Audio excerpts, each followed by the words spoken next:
Bueno, listo. Pasemos a la otra estesia, que es el aparato estatoacústico. Anteriormente se le llamaba audición, y se acuerdan por ahí cuando vimos los pares craneales, que supuestamente el octavo par craneal se llamaba el auditivo. Digamos que esta nomenclatura, tanto del par craneal como de todo el aparato, es nueva. ¿Por qué? Porque se dieron cuenta, se evidenciaron de que de esos órganos que forman este sistema, no solamente son los responsables de la audición, sino que también se dieron cuenta que eran responsables de otra función importante, que era el equilibrio. Entonces, por eso se llamó estato acústico, estato equilibrio y acústico audición. Muy bien, entonces ese aparato está formado por tres oídos, por así decirlo, o tres segmentos, que es el oído externo, el oído medio y el oído interno. Hablemos entonces primero del oído externo. Ok, el oído externo está constituido por dos componentes. El primer componente es el pabellón auricular, que es lo que nosotros conocemos con el nombre de oreja, y el segundo componente, el conducto auditivo externo. Hablemos entonces del pabellón auricular. El pabellón auricular está constituido por un cartílago, el cual se repliega ese cartílago formándome estas zonas elevadas y unas zonas de depresión. ¿Sí? Estas zonas elevadas reciben nombre. La que está en toda la entrada, en la parte anterior de la entrada del conducto auditivo externo, recibe el nombre de trago. La que está al otro lado, el antitrago. La parte superior, antihélice, y todo el borde de la oreja se va a llamar hélix. Ese hélix termina en un repliegue del cartílago que me forma lo que se llama el lóbulo de la oreja, ¿correcto? Estos repliegues son muy importantes, ¿por qué? Porque los repliegues van a permitir concentrar las ondas sonoras, llevar las ondas sonoras al conducto auditivo externo. Esa es la función de todos esos repliegues, ¿sí? Aquí tenemos nuevamente, ¿sí? Trago, antitrago, antihélix, hélix. Y acá tenemos el lóbulo de la oreja, conducto auditivo externo. Hablemos ahora del conducto auditivo externo. El conducto, como el nombre me lo indica, es un conducto, es un canal que no tiene un trayecto rectilíneo, sino que tiene un trayecto en forma de letra S y que va a terminar en una membrana que se va a llamar la membrana timpánica, ¿sí? Bueno, aquí tenemos, esto sería así, estaría el conducto auditivo externo y esto es la membrana timpánica. Hasta aquí llega el oído externo, hasta la membrana timpánica. La particularidad de ese conducto auditivo externo, bueno, primero que todo, que es una zona bastante vascularizada, con mucho capilar, y segundo, que tiene unas glándulas ceruminosas, o sea, unas glándulas que producen cera, que producen el cerumen. La función de ese cerumen es mantener lubricado tanto el conducto como la membrana timpánica.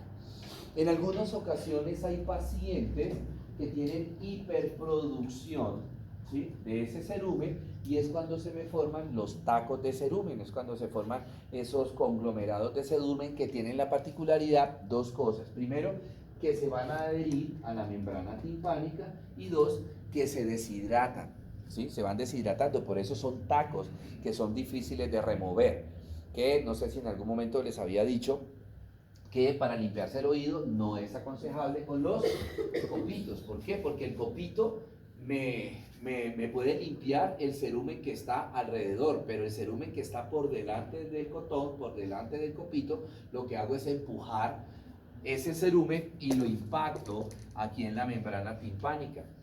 ¿Qué me puede generar eso? Pues no es normal que ese cerumen esté pegado a la membrana timpánica. Entonces, ¿qué va a pasar? Que la membrana timpánica se va a ¿qué? A inflamar, generándome los cuadros de otitis. Y por eso en muchas ocasiones, de pronto, sin que, no es culpa de la mamá, que en los niños genera eso, otalgia, o sea, dolor en el oído, porque se inflama la membrana timpánica, ¿sí?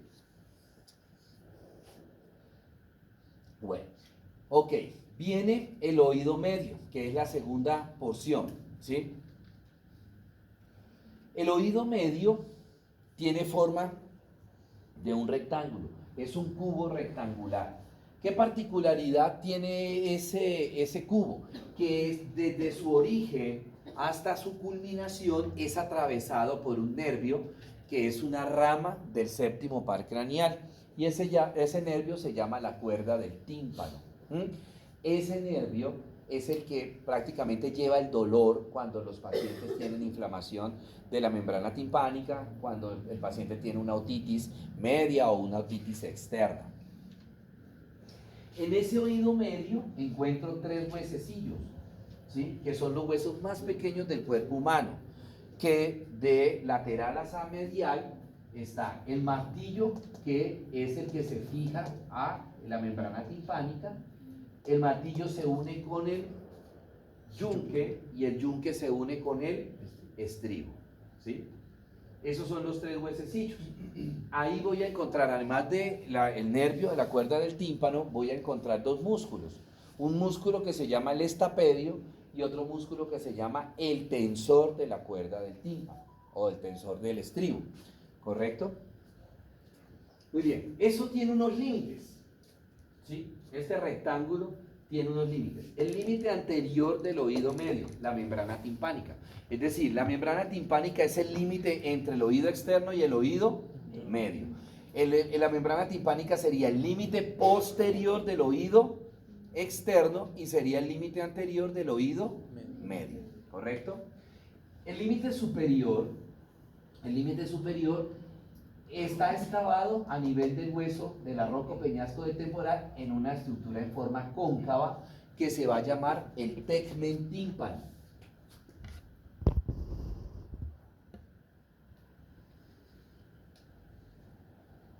Tegmen tímpano. Cuando uno ve el hueso de la roca o peñasco del temporal, aquí está la cresta, cuando uno ve, él viene así, aquí se ve una elevación como un turupito, algo que se levanta así, ¿verdad?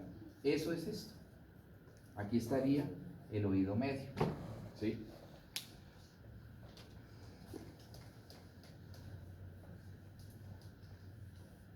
Muy bien.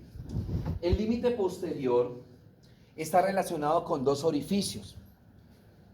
Un orificio se va a llamar la ventana coclear y otro orificio se va a llamar la ventana vestibular. La ventana coclear recibe ese nombre, esa ventana también se puede llamar ventana oval, se usa más como ventana coclear. Ese orificio me permite la comunicación entre el oído medio y el oído interno, pero específicamente una parte del oído interno que se llama la cóclea. Y tenemos la ventana vestibular, que está en la parte inferior, que me va a comunicar el oído medio con el oído interno, pero una parte específica del oído interno que se llama el vestíbulo, que ahorita lo vamos a ver. El límite inferior, perdón un momentico, quiero mirar si me faltó alguna otra cosa. Aquí están la ventana coclear, oval, la ventana vestibular. Bueno, se me olvidó decirles que la ventana vestibular también se llama ventana circular, ¿cierto? Bueno, el límite inferior está en relación con la vena yugular interna. Por ahí está subiendo la vena yugular interna, pues para ingresar al cráneo, para salir del cráneo, ¿sí? Y el límite anterior, aquí estaría el límite anterior, está con lo que se llama la trompa faringotimpánica, que por allá cuando nosotros vimos fosa nasal la vimos, la trompa faringotimpánica que anteriormente se llamaba trompa de Eustaquio. Esa trompa faringotimpánica, como el nombre me lo indica, comunica el oído medio con la fosa nasal.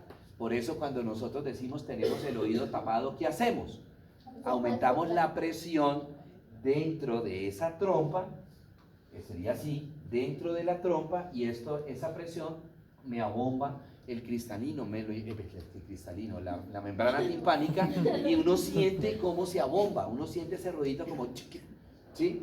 Y en ese momento se libera todo el aire que de pronto se pudo haber quedado encerrado acá, ¿sí? Por eso de pronto sentimos un poquito de hipoacusia, sobre todo cuando la presión estamos en una altura bastante grande, ¿sí? Entonces, ese aire que nosotros metemos y que aumentamos la presión, mueve todo este aire, empuja la membrana timpánica hacia adelante y volvemos a escuchar bien, ¿sí? Entonces el límite interior con la trompa faringotimpánica y el límite posterior sería con el hueso mastoides, específicamente con las celdillas mastoideas, ¿sí? En algunas ocasiones, pues esto ahora entendemos también, por ejemplo, en los niños, por qué son tan frecuentes las otitis, ¿sí? La inflamación del oído medio, la membrana timpánica.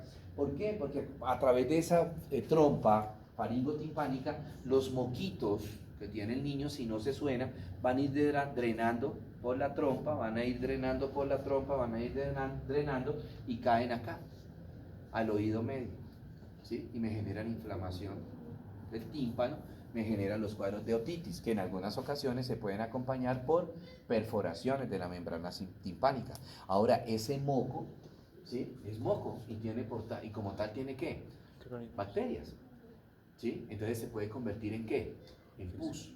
Entonces cuando la mamita dice que se le reventó el oído, que le salió materia por el oído, se reventó, llega un momento en que eso se llena tanto de pus que termina rompiendo la membrana timpánica y me genera las perforaciones y fuera de eso lo que se llama la otorrea, ¿sí? Que es cuando sale pus o cualquier secreción a través del oído externo. Cuando hay perforación de la membrana timpánica, en algunas ocasiones no hay perforación de la membrana timpánica, sino el dolor, entonces uno pone antibióticos y toda esa cuestión y va combatiendo la infección y desaparece la infección y no hubo perforación. En otras ocasiones se acumula tanto material purulento que rompe la membrana timpánica, entonces la membrana timpánica se puede regenerar sola, ¿sí? ¿De qué depende que se regenere o no? De qué tanto se perforó, de qué tanto se rompió. Cuando las perforaciones son pequeñas, ella se regenera sola, se regenera solita. Cuando ya las perforaciones son grandes, no se regenera, entonces hay que colocar un injerto. El proceso quirúrgico se llama la miringoplastía. ¿De dónde sacan el injerto? De aquí detrás, de la piel de la región de la apófisis mastoide. De ahí sacan el injerto y lo ponen allá, ¿sí? Bueno, obviamente si se coloca injerto el paciente pierde audición, ¿no? Queda con un grado de hipoacusia. ¿Qué tanto? Pues eso sí ya depende en cada paciente, ¿no? Además que depende también si esta infección también se fue para oído interno y comprometió el nervio coclear. Entonces también eso lleva pérdida de la audición, ¿sí? Bueno, aquí tenemos entonces conducto auditivo externo en la membrana timpánica. Aquí veo cómo se está pegando el martillo a la membrana timpánica. Obviamente el martillo está allá atrás, ¿no? Este es el martillo. Aquí se ve bien bonito el martillo. La membrana timpánica y esto sería el conducto auditivo externo, ¿sí? En teoría uno debe tener así el conducto auditivo externo, así de limpiecito. ¿Será que todos lo tenemos así? Bueno, muy bien, ahora tenemos el oído interno. El oído interno es está formado por dos estructuras, la cóclea, que era lo que en el colegio nos enseñaron con el nombre de caracol, y el vestíbulo, ¿cierto? Aquí podemos observar, ¿verdad?, los dos orificios, el orificio coclear u oval y el orificio vestibular o circular, ¿cierto? La cóclea, ¿sí?, es un conducto que se enrolla sobre su propio eje, por eso se llama caracol. El punto donde se enrolla, esta parte central, donde se enrolla la cóclea, recibe el nombre de modiolo. Modiolo. Modiolo, es esta parte central, ¿cierto? Detrás del modiolo vemos cómo existen receptores donde se va a iniciar una parte del octavo par craneal, este nervio, que es el nervio coclear, ¿sí? Es el nervio coclear, se originó en la parte posterior del modiolo. En la parte superior de la cóclea encontramos dos dilataciones, ¿sí? Una dilatación que se va a llamar sáculo y otra dilatación que se va a llamar utrículo. Las dos dilataciones están interconectadas entre sí por un conducto que se llama el conducto sáculo-utricular, ¿sí? Encima del sáculo hay unos conductos semicirculares en forma de arco, son tres, uno anterior, otro posterior y uno lateral. Esos conductos se llaman conductos semicirculares. Dentro de los conductos semicirculares hay unas piedritas muy chiquiticas, ¿sí? Que se me olvidó el nombre de las piedritas.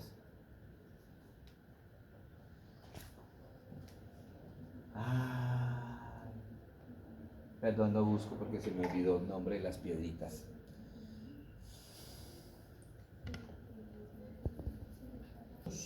Ya. Otolitos. Otolitos. Son unas piedritas muy chiquiticas que están dentro de los conductos semicirculares. Señora. Modiolo. ¿Qué es lo que se origina? El nervio coclear. Los otolitos son unas piedritas muy chiquititas que están dentro de los conductos semicirculares. ¿Cuáles son la función de esos otolitos?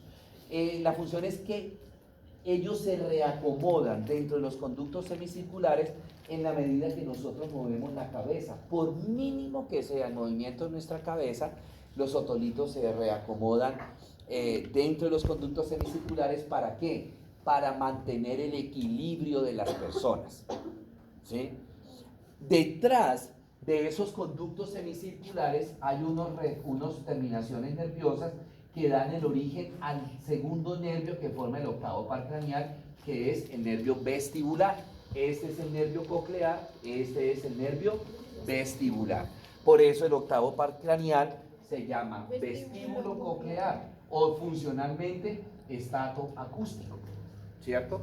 El nervio vestibular es el responsable del equilibrio, el nervio coclear es el responsable de la audición.